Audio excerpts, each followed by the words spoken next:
Hello student, आज हम आपके लिए मैथ के कुछ कंसेप्ट और कुछ ट्रिकी लेके आए हैं जो एग्ज़ाम में आपको यहाँ से एक दो क्वेश्चन ज़रूर देखने को मिलेगा। हम उसी पर क्या करते हैं, बात करते हैं। जैसे हमारे पास हम ट्रिकी मैथ, हम डेली ट्रिक कुछ ना कुछ ट्रिक के माध्यम से कुछ सवालों को जल्दी कैसे सॉल्व किया जाता है वो हम क्या करेंगे, सीखेंगे।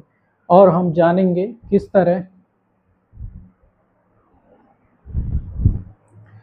तरह हम उसको सीख सकते हैं, समझ सकते हैं। तो हमारे पास मैंने पहला जो टॉपिक उठाया वो नंबर सिस्टम।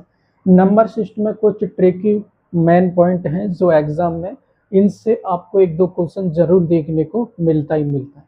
जैसे मेरे पास यहाँ पर एक क्वेश्चन लिखा, सबसे छोटी अभाज्य संख्या कौन सी है। एग्जाम में पूछ रहा सबसे छोटी अभाज्य संख्या। आपको ये इजी लग रहा हो, लेकिन जब हम एग्जाम में देखने को मिलते हैं तो हम भूल जाते हैं। लेकिन ये आपको याद रखना है, ये एग्जाम में पूछा ही जाता है, कौन से भी एग्जाम में आ सकता है। इसलिए हमें जो सबसे छोटी अभाज्य संख्या होती है वो होती है हमारी दो। क्या होती है?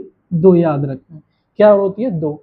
ऐसे क्वेश्चन नंबर सेकंड देखते हैं। ऐसी कौन सी संख्या है ना तो भाज्य और ना तो भाज्य, अभाज्य ना तो भाज्य। तो हमको याद रखना है क्या है, वन। वन को ना तो भाज्य कह सकते हैं ना भाज्य कह सकते हैं। इसी प्रकार भाज्य संख्या क्या होती है, भाज्य संख्या वो होती है जो एक से कटे, क्या करे, एक से कटे और खुद से कटे, यानी कि इट्स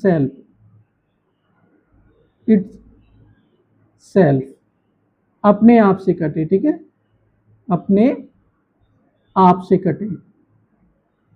तो हमको क्या याद रखना है, अभाज्य संख्या वे होती हैं जो एक से डिवाइड जाए और खुद अपने। तो इसी प्रकार हमको सहभाज्य क्या है, सहभाज्य मतलब जिसका एचसीएफ क्या आ जाए, एचसीएफ, जिसका एचसीएफ वन हो, क्या हो, वन हो, जिसका एचसीएफ वन हो। जैसे फॉर एग्जाम्पल जैसे मैंने लिखा 25 और 16, इन दोनों का हम अगर एचसीएफ निकाल, सहभाज्य निकालें तो ये सहभाज्य हमारा। क्यों सहभाज्य है? क्योंकि इनका एचसीएफ क्या आएगा, वन आएगा। सहभाज्य वे संख्या होते हैं जिनका एचसीएफ क्या आता है, वन। इसी प्रकार देखते हैं जुड़वा परमेय संख्या, टू इन प्राइम नंबर क्या होता है।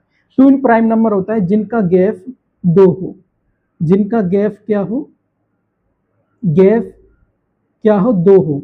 जैसे फॉर एग्जाम्पल आप देख सकते हैं, फॉर एग्जाम्पल जैसे लिखा 3,5, 3,5। तो ये आपको जुड़वा याद रखना है। टू इन प्राइम नंबर क्या होता है जिनका गैप क्या हो जाए, दो हो जाए। इसी प्रकार देखिए आंकिक मान क्या होता है, आंकिक मतलब फेस वैल्यू। फेस वैल्यू वही संख्या होता है, जैसे मैंने लिखा एग्जाम्पल, जैसे लिखा 3,5,7,8, तो हमें पूछ लेगा 3 का फेस वैल्यू क्या बताइए, तो इसका आंसर वही होगा, क्या होगा, वही आंसर होता है जो फेस वैल्यू। इसी प्रकार नेक्स्ट क्वेश्चन, स्थानीय मान। स्थानीय मान अगर हम इसका स्थानीय मान निकालते, अगर हम इसका स्थानीय मान निकालेंगे तो देखिए 3 का निकालना, अब 3 के पीछे कितना डिजिट है उतना ही हम क्या लगा देते हैं, जीरो लगा देते हैं, जिससे आसान हो जाए।